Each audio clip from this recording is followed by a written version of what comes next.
എന്ന എലിയെ കാണുമ്പോൾ നായ്ക്കുണ്ടാകുന്ന വികാരം എന്താണ്? बाकी लोग क्या करें? കുറച്ചുകൊണ്ട് They start barking and biting one another അത് അവര് തമ്മിൽ ഉപദ്രവിക്കാൻ തുടങ്ങും. because they don't have a target, na? കാരണം അവർക്ക് ലക്ഷ്യമില്ല. निशाना नहीं है. What happens when the mouse is set free? ആ എലിയെ തുറന്നു വിടുമ്പോൾ मैं ये चूहा का जो डोर को खुल गया तो चूहा क्या करेंगे? आगे भागेंगे. कुत्ता क्या करेंगे? सारे कुत्ते क्या करेंगे? എലിയെ തുറന്നു വിടുമ്പോൾ എലി നേരെ ഓടി രക്ഷപ്പെടും. आज चर्च के लिए क्या चाहिए? പക്ഷെ നായ്ക്കൾ चूहा चाहिए. The church needs a rabbit, no rat.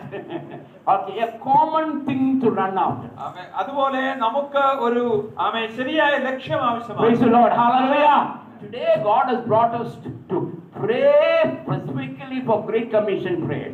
നമ്മൾ യേശുക്രിസ്തുവിന്റെ മഹാനിയോഗത്തിന്റെ പ്രാർത്ഥനയ്ക്ക് വേണ്ടി ദൈവം നമ്മെ और एक दूसरा प्रॉब्लम है, हमारा पैसा कहां जाता है? നമ്മുടെ ചർച്ചയിലെ മറ്റൊരു പ്രശ്നമാണ് നമ്മുടെ ധനം എവിടെയാണ് പോകുന്നത്? चर्च में 95% ऑफ पैसा अपने लिए खर्च करता है. 95% ധനം നമുക്ക് വേണ്ടിയാണ് നമ്മൾ ചെലവഴിക്കുന്നത്. पास्टर को मर्सिडीज कार मिल जाती है. പാസ്റ്ററിന് മെർസിഡീസ് കാർ കിട്ടും. Everything is okay. എല്ലാം നന്നായിരിക്കും. 95% of Christian money stays within the church. 95% ധനം अच्छा कीबोर्ड, अच्छा बल्ब, अच्छा कारपेट, वो बहुत अच्छा है. എല്ലാം നല്ല നല്ല കാര്യങ്ങൾ ചെയ്യുക. നല്ല 1% संपत्ति अब महान आदेश की पूर्ति के लिए खर्च करता है. മഹാനിയോഗത്തെ നിറവേറ്റുവാനായി 1% മാത്രമേ നാം ചെലവിടുന്നുള്ളൂ. Praise the Lord. Okay, think how you are spending our resources. നമ്മൾ എങ്ങനെയാണ് പണം വിനിയോഗിക്കുന്നത് എന്നത് നമ്മൾ ചിന്തിക്കേണ്ടത് ആവശ്യമാണ്. Our website greatcommissionmovement.org. നമ്മുടെ ഒരു വെബ്സൈറ്റ് ഉണ്ട്, greatcommissionmovement.com.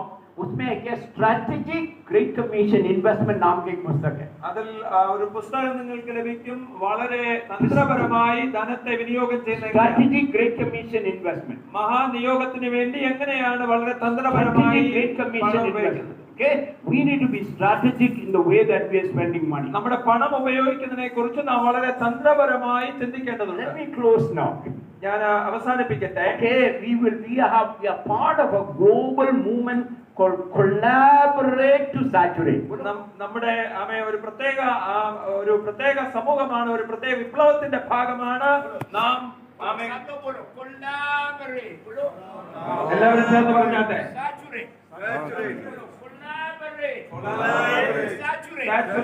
Collaborate means working together. मिलकर काम करना है. Collaborate എന്ന് പറഞ്ഞാൽ ഒരുമിച്ച് പ്രവർത്തിക്കുക. एक दूसरे से बोलो.